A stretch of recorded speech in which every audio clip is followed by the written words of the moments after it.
नमस्ते बच्चों। साल में एक दिन ऐसा होता है जिसका आप सभी बेसब्री से इंतज़ार करते हो। उस दिन आपको बहुत सारे तोहफे मिलते हैं। आप बेहद खुश होते हो, केक भी काटते हो। जी हाँ, सही पहचाना, वह दिन है आपका जन्मदिन। तो आज हम कक्षा छठी विषय हिंदी का जन्मदिन यह पाठ पढ़ने वाले हैं। इस पाठ के लेखक है प्रेम स्वरूप श्रीवास्तव। प्रस्तुत कहानी में पानी के महत्व को बताकर उसकी बचत की ओर ध्यान आकर्षित किया है। गर्मी पड़ने लगी थी। धीरे धीरे उसके तेवर तीखे हो चले। सूरज आग बरसाने लगा। गर्मी के दिन थे। धीरे धीरे उसके उसके यानी सूरज के तेवर तीखे हो चले। तेवर तीखे होना यानी गुस्सा होना। मतलब गर्मी के दिनों में मानो ऐसा लगता था कि सूरज हम पर गुस्सा हो रहा है और बहुत ही आग बरसा रहा है। यानी सूरज आग बरसाने लगा, इस प्रकार का माहौल था। मगर इन सब से बेखबर बेखबर यानी अनजान बबलू अपने में ही मस्त था। इस सब गर्मी से उसे कुछ भी लेना नहीं था। वह अपने में ही मस्त था। उसे बाथरूम में घुसे आधा घंटा हो चुका था। यानी आधा घंटा वह बाथरूम में ही था। शावर के नीचे उसकी धमा चौकड़ी मची थी। धमा चौकड़ी मचाना यानी धूम मचाना, मस्ती करना। वह शावर के नीचे बाथरूम में मस्ती कर रहा था। कभी तो वह शावर के साथ नल की टोटी भी खोल देता। कभी कभी तो शावर भी चालू रहता और नल भी चालू रहता और उससे पानी बहता रहता। अंत में माँ को ही चिल्लाना पड़ा, बबलू क्यों इस तरह पानी बर्बाद कर रहे हो? माँ कहती है, चिल्ला कर कहती है, बबलू तुम पानी क्यों बर्बाद कर रहे हो? बर्बाद करना यानी नाश करना। माँ, मैं ऐसा कुछ भी नहीं कर रहा हूँ, मैं तो बस नहा रहा हूँ। इस गर्मी में मेरा मन तो करता है कि घंटों नहाता रहूं। बबलू बोला। बबलू कहता है, माँ मैं ऐसा पानी बर्बाद नहीं कर रहा हूँ, मैं तो बस नहा रहा हूँ। इतनी गर्मी है कि मेरा मन करता है कि मैं घंटों नहाता रहूं। बबलू की इस आदत से उसके माता पिता दोनों परेशान थे। आदत यानी स्वभाव। बबलू की जो पानी बर्बाद करने की आदत थी, जो स्वभाव था, उससे उसके माता पिता दोनों परेशान थे। वह मंजन करते समय देर तक पानी बहाता रहता।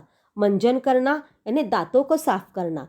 जब वह सुबह अपने दांतों को साफ करता, तभी भी वह नल की टोटी चालू ही रखता था और बहुत देर तक पानी बहता रहता। स्कूल में भी उसे अपनी इस आदत के कारण डांट खानी पड़ती। स्कूल में भी उसके टीचर, उसके दोस्त उसकी आदत के वजह से उसे डांटते।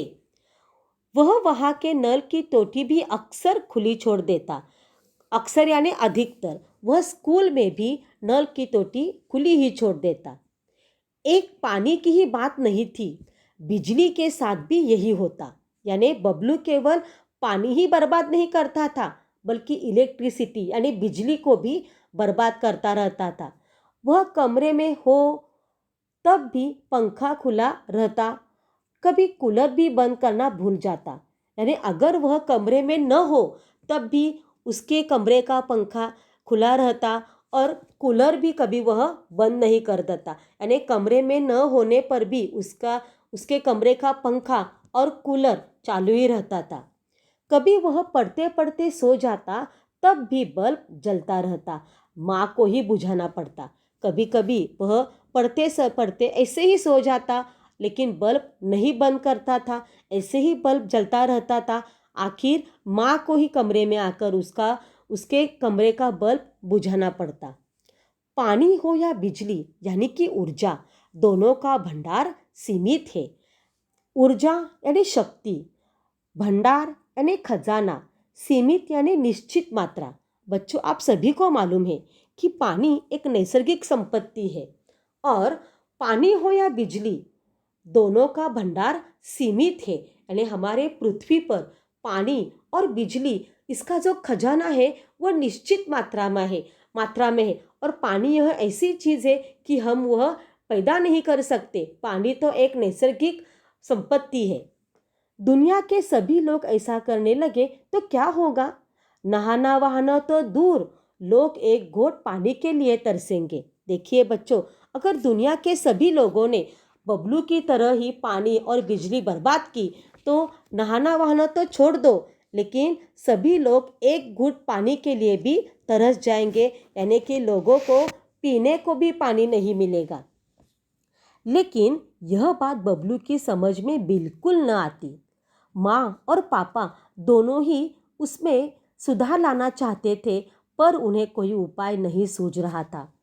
बबलू के माता पिता है, वह उसकी इस आदत से बहुत परेशान थे और उन्हें ऐसा लगता था कि अपना बेटा बबलू सुधर जाए, उसे पानी का बिजली का महत्व समझ आए, इसलिए। लेकिन उन्हें कोई तरकीब उपाय यानी तरकीब कोई सूझ नहीं रही थी।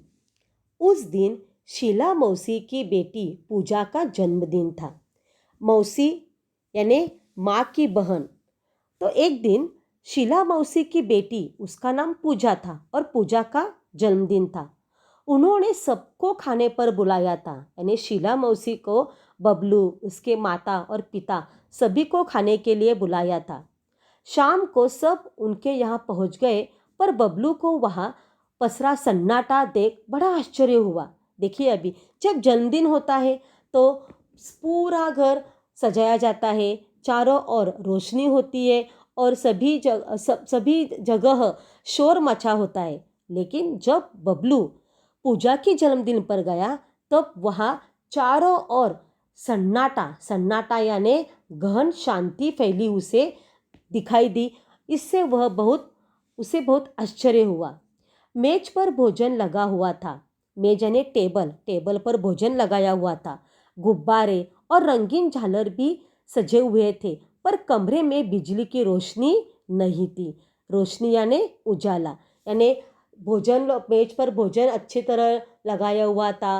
गुब्बारे और रंगीन झालर से सजे हुए कमरे थे, लेकिन उस कमरे में बिजली ही नहीं थी। कूलर और पंखा भी नहीं चल रहे थे, कूलर और पंखा भी बंद थे। केवल दो एक मोमबत्तियों का धीमा प्रकाश फैला हुआ था।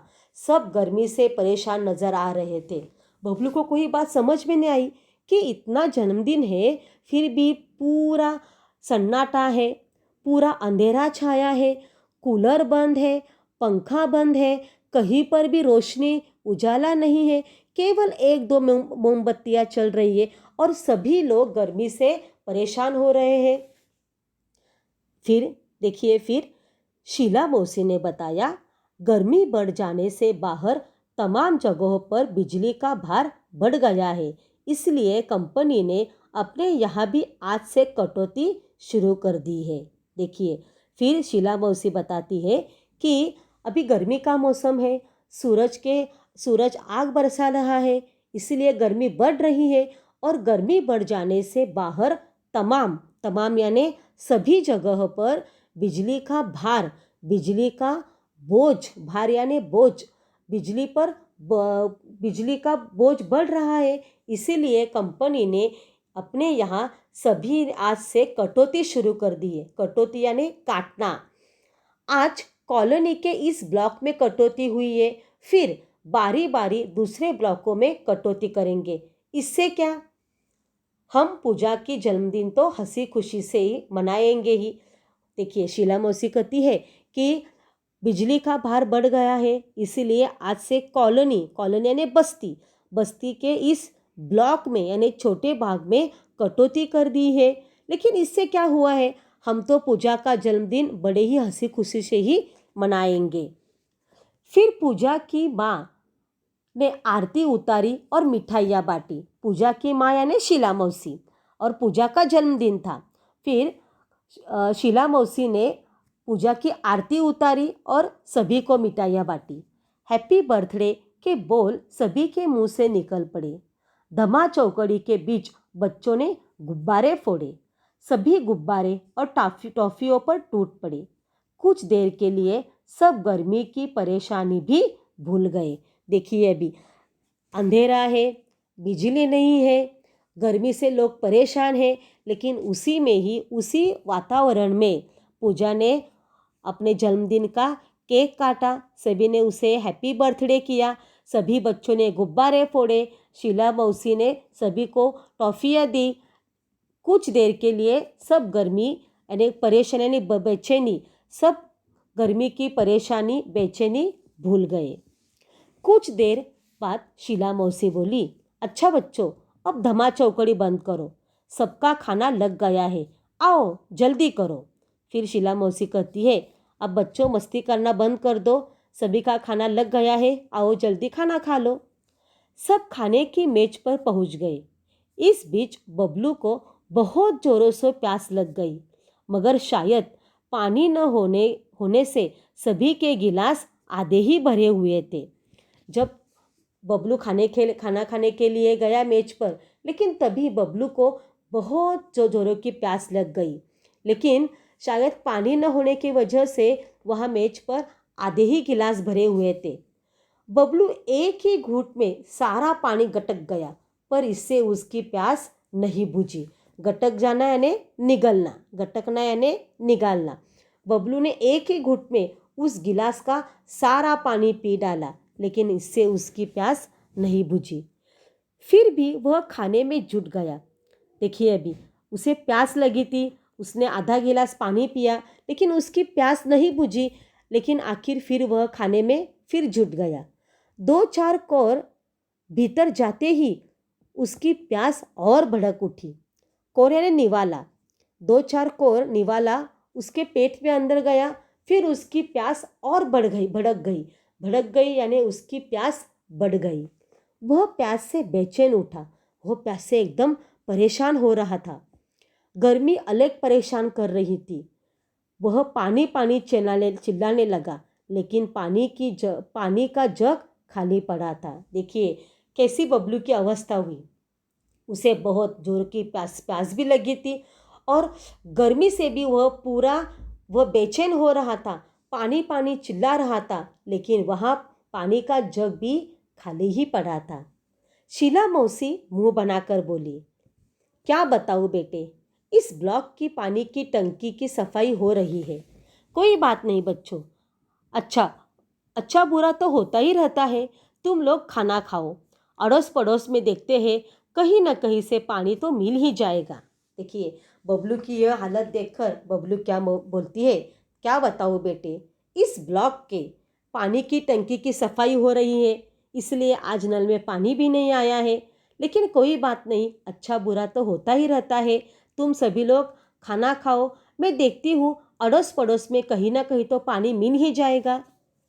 लेकिन इस आश्वासन से बबलू को कोई राहत नहीं मिली। आश्वासन यानी सांत्वना, दिलासा। शीला मौसी ने कहा कि अड़ोस पड़ोस में कहीं पानी मिलेगा, लेकिन फिर भी बबलू को कोई राहत नहीं मिली। राहत यानी चैन। प्यास से उसका गला सूखा जा रहा था। उसे इतनी जोरों की प्यास लगी थी कि उसका गला बिल्कुल सूखा जा रहा था। खाने का एक कौर भी गले से नीचे नहीं उतर रहा था। कौर यानी निवाला, तो खाने का एक कौर भी उसके गले से नीचे नहीं उतर रहा था। वह प्यास से छटपटाने लगा। छटपटाना यानी व्याकुल होना, वह एकदम प्यास से व्याकुल हो रहा था। आज पहली बार प्यास का अनुभव करने से उसे पानी मिलने वाला नहीं था। आज कई दिनों के बाद ऐसा प्रसंग बबलू पर आया था कि उसे बहुत जोरों की प्यास लगी थी। वह गर्मी से परेशान हो रहा था, लेकिन प्यास लगने पर भी उसे पानी नहीं मिलने वाला था। उसे गर्मी बहुत हो रही थी, लेकिन फिर भी वह पंखा या कूलर की ठंडी हवा नहीं ले पा रहा था। जैसे आज पानी को तो बबलू से अपनी बर्बादी का जी भरकर बदला जो लेना था, यानी उसे ऐसा लग रहा था जैसे कि पानी उससे बदला ले रहा है। अब तो बबलू क्या, तमाम बच्चों का धैर्य जवाब देने लगा था। तभी एक चमत्कार हो गया। अचानक बिजली आ गई, कूलर पंखे चलने लगे, कमरा बिजली की रोशनी से जगमगा उठा। सभी बच्चे खुशी से चिल्ला उठे। देखिए वहाँ के सभी बच्चे, और ख़ास तौर पर बबलू, पानी से बहुत उसे प्यास लगी थी और गर्मी से परेशान थे। तभी अचानक एक चमत्कार हो गया, बिजली आ गई, और बिजली आने से कूलर पंखे चलने लगे। पूरा जो कमरा है वह बिजली की रोशनी यानी उजाले से जगमगा उठा। सभी बच्चे खुशी से चिल्ला उठे। मगर बिजली आने आने भर से तो प्यास बुझने वाली नहीं थी। अंकल को भी अचानक कुछ याद हो गया। वे खुशी से बोल उठे, अरे बच्चों, मैं तो भूल ही गया था कि बड़े वाले पानी के कूलर में पानी भरा हुआ है। देखिए, अभी बिजली तो आ गई। बिजली से थोड़ी बहुत गर्मी दूर हो सकती है, लेकिन प्यास प्यास तो नहीं बुझने वाली है। तभी अंकल अंकल यानी पूजा के पापा से अंकल को एक बात याद आ गई और वो बोले, बच्चों, मैं तो भूल ही गया कि बड़े वाले पानी के कूलर में पानी शायद भरा हुआ है। अगले ही पल वहाँ का दृश्य बदल गया। अगले ही क्षण, पल यानी क्षण, दृश्य यानी नज़ारा, अगले ही पल वहाँ का नज़ारा पूरी तरह बदल गया। कमरा ठंडी हवा से भर भर उठा। बच्चे बड़े सब ठंडे पानी के साथ चटपटे भोजन का स्वाद लेने लगे। चटपटे यानी स्वादिष्ट भोजन। देखिए, अभी बिजली आ गई, पंखा कूलर चालू चालू हो गया, पानी कूलर का ठंडा पानी भी मिलने लगा। तो सभी बच्चे और बड़े सभी ठंडे पानी के साथ उस स्वादिष्ट भोजन का स्वाद लेने में मग्न हो गए। बबलू की तो बाछें खिल उठी। बाछें खिलना यानी खुश होना। बबलू तो बेहद खुश हो गया। चलने से पहले शीला मौसी और माँ एक दूसरे को देखकर मुस्कुराए। जब पूजा का जन्मदिन खत्म हुआ, खाना खाना हो गया, तो शीला मौसी के घर से जब बबलू और उसके माता पिता निकलने लगे, तो शीला मौसी और माँ एक दूसरे को देखकर मुस्कुराए। इस मुस्कुराहट के पीछे छिपा रहस्य बबलू नहीं समझ पाया। रहस्य यानी राज, यानी शीला मौसी और बबलू की माँ क्यों मुस्कुराए एक एक दूसरे को देखकर, यह राज बबलू को समझ में नहीं आया। घर पहुंचने पर बबलू किसी सोच में डूबा दिखाई पड़ा। जब माँ बबलू के पिता घर आए तो माँ ने देखा कि बबलू किस सोच में डूबा है। बबलू कुछ नहीं बोला। शीला मौसी के यहाँ जो घटना हुई वह अब भी उनकी आंखों के सामने घूम रही थी। शीला मौसी के वहाँ जो घटना हुई वह सब घटना बबलू की आंखों के सामने घूम रही थी। यानी उसे सब याद आ गया कि किस तरह मैं वहाँ पर गर्मी से परेशान था और किस प्रकार प्यास के कारण मेरी हालत हो चुकी थी। अपने आंगन की गौरैया की प्यास से खुली चोंच। गौरैया ने एक चिड़िया का नाम है गौरैया। बाहर सड़क की नाली में जीभ निकाले हाँकता हुआ टॉमी। फिर उसे एहसास हुआ कि गौरैया को जब प्यास लगती है तब वह प्यास के लिए वह अपनी चोंच खुली छोड़ती है और सड़क के नाली में जीभ निकाले टॉमी भी हाँकता रहता है, जोरों से श्वास लेता है। शीला मौसी के यहाँ प्यास से सूखता उसका गला। पंखा कूलर जरा देर के लिए बंद रहने पर बहता पसीना, बहुत कुछ नहीं। अब वह ऐसा कुछ भी नहीं करेगा। यानी शीला मौसी के यहाँ जो पानी न मिलने पर उसकी जो हालत हुई, या पंखा कूलर की ठंडी हवा न मिलने पर उसे उसकी जो बेचैनी हुई, जो उसे परेशानी उसने महसूस की, यह सब उसे याद आ गया और उसने सोचा कि नहीं, अब के बाद ऐसा मैं कुछ नहीं करूँगा। माँ, कल से मुझे आंगन में किसी बर्तन में पानी भरकर रखना है। माँ हंसकर बोली, तेरे कारण पानी बर्बाद होने से बचे तब न रखे। देखिए, फिर वह माँ से कहता है कि माँ, कल से मैं आंगन में पानी भरकर मैं रखना चाहता हूँ। किसके लिए? गौरैया और टॉमी को पानी पीने के लिए। लेकिन माँ हंसकर बोली, अरे तू तो इतना पानी बर्बाद करता है कि तेरे पानी बर्बाद करने की वजह से पानी तो कुछ रहता ही नहीं घर में। माँ, अब का पानी की एक बूंद भी बर्बाद नहीं होगी, बबलू आत्मविश्वास से भरकर बोला। तभी बबलू माँ से कहता है कि माँ, अब से पानी की एक बूंद भी मैं बर्बाद नहीं करूँगा। मेरे हाथों से पानी की एक बूंद भी बर्बाद नहीं होगी। यानी पानी का मैं नाश नहीं करूँगा। मगर बबलू कभी यह नहीं जान पाया कि शीला मौसी के यहाँ जन्मदिन की पार्टी में जो कुछ हुआ वह एक नाटक मात्र था। देखिए, यानी उसे कुछ मालूम नहीं था कि पूजा के जन्मदिन पर उसकी माँ और शीला मौसी ने एक नाटक किया था। जो भी कुछ हुआ एक नाटक था, उसे सबक सिखाने के लिए। वह नाटक किस लिए किया था? बबलू को सबक, यानी बबलू को सीख मिलने के लिए। सबक का अर्थ होता है सीख। माँ ने चलने से पहले शीला मौसी को फोन पर बबलू की इस आदत के बारे में बता दिया था। शीला मौसी ने भी कुछ करने का भरोसा दिया था। उन्होंने यही नाटक किया जो कि पूरी तरह कामयाब रहा। देखिए, जब शीला मौसी के यहाँ बबलू और उसकी माँ पूजा के जन्मदिन पर जाने वाले थे, तब बबलू की माँ ने शीला मौसी को फ़ोन पर ही बताया था कि बबलू की पानी बर्बाद करने की और बिजली को बर्बाद करने की बुरी आदत है बबलू में, और इससे हम दोनों परेशान हैं। इसमें हम सुधार लाना चाहते हैं, लेकिन हमारे लिए हमें कोई उपाय नहीं सूझ पा रहा है। तब शीला मौसी ने बबलू की माँ को भरोसा दिया था कि तुम चिंता मत करो, मुझ पर भरोसा यानी यकीन रखो कि मैं बबलू की इस बुरी आदत को मिटा दूंगी। इन्होंने यही नाटक किया जो कि पूरी तरह कामयाब रहा। और फिर शीला मौसी और बबलू की माँ ने यही नाटक किया था कि पूजा के जन्मदिन पर उन्होंने बिजली की कटौती की थी, और पानी ठंडा होने पर भी उन्होंने बबलू को ठंडा पानी जल्दी नहीं दिया था। तो उन्होंने यह पूरा नाटक किया था ताकि बबलू को सबक मिल जाए, और उन्होंने जो यह नाटक किया था उसमें वे पूरे तरह से कामयाब यानी सफल हो चुके थे। अब तो बबलू खुद भी अपने दोस्तों को समझाता है कि पानी और बिजली अनमोल है।